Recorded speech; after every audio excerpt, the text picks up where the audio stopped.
కేటీఆర్ కు హైకోర్టులో స్వల్ప ఊరట లభించింది. ఫార్ములా ఈ కార్ రేస్ వ్యవహారంలో ఏసీబీ తనపై నమోదు చేసిన ఎఫ్ఐఆర్ను క్వాష్ చేయాలని కేటీఆర్ దాఖలు చేసిన లంచ్ మోషన్ పిటిషన్పై విచారణ జరిగింది. ప్రాథమిక దర్యాప్తు ఇప్పటికే పూర్తయినందున మధ్యంతర ఉత్తర్వులు ఇవ్వొద్దని రాష్ట్ర ప్రభుత్వం తరపున ఏజీ సుదర్శన్ రెడ్డి వాదనలు వినిపించారు.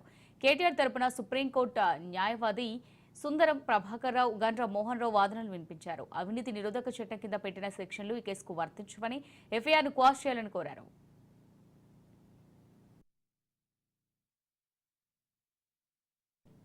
ఇక ఇరువైపులా వాదనలు విన్న ధర్మాసనం ఈ నెల 30 వరకు కేటీఆర్ను అరెస్ట్ చేయదని ఆదేశించింది.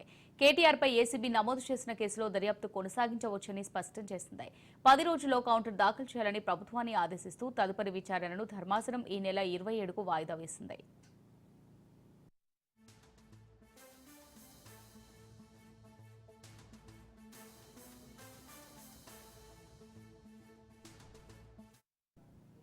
అవినీతి నిరోధక చట్టం కింద పెట్టిన సెక్షన్లు ఈ కేసుకు వర్తించవు. ముఖ్యంగా 13(1)A సెక్షన్ ఈ కేసుకు వర్తించదు. ఎన్నికల కోడ్ ఉల్లంఘించారని అనేందుకు ఆధారాలు లేవు. ప్రొసీజర్ పాటించలేదనడం సరైంది కాదు. 14 నెలల తర్వాత ఎఫ్ఐఆర్ నమోదు చేశారు. ప్రాథమిక విచారణ కూడా లేకుండా కేసు పెట్టారు. కేవలం రాజకీయ కక్ష సాధింపు కోసమే కేటీఆర్ పై కేసు పెట్టారు. ఈ కేసులో ఎన్నో తప్పులు కనిపిస్తున్నాయి. కార్ రేస్ నిర్వహణకు 2022 అక్టోబర్ 25న ఒప్పందం జరిగింది. సీజన్ 10 నిర్వహణకు స్పాన్సర్ వెనక్కి తగ్గారు. రేస్ నిర్వహణలో ఇబ్బందుల నివారణకి ప్రభుత్వం రంగంలోకి దిగింది. ఇబ్బందులు రాకూడదని హెచ్ఎండిఏ చెల్లింపులు చేస్తుంది.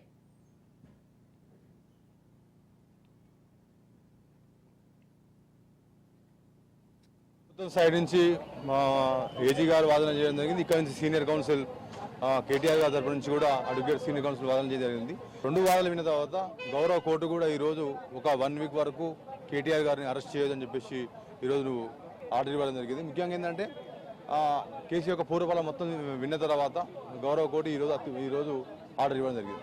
కేటీఆర్ గారు సంబంధించినటువంటి సీనియర్ కౌన్సిల్ తను చెప్పిన విషయం ఏంటంటే వాస్తవం జరిగినటువంటి పరిణామాలు ఏంటిది వాటి మీద కేంద్రీకరించడం జరిగింది. అదేవిధంగా ప్రభుత్వము కేసు సంబంధించినటువంటి సరైన ఆధారాలు లేకపోవడం కూడా ఈ యొక్క కేసులో ఫెయిల్గా ప్రభుత్వం చెప్పుకోవచ్చు. ముఖ్యంగా ఏంటంటే కేటీఆర్ తరపున ఈ యొక్క అడ్వకేట్ సంబంధించిన బలమైన వాదనతో ఈరోజు కేటీఆర్ గారికి ఒక వారం రోజులు గౌరవ కోర్టు అరెస్ట్ చేయదని చెప్పేసి ఆర్డర్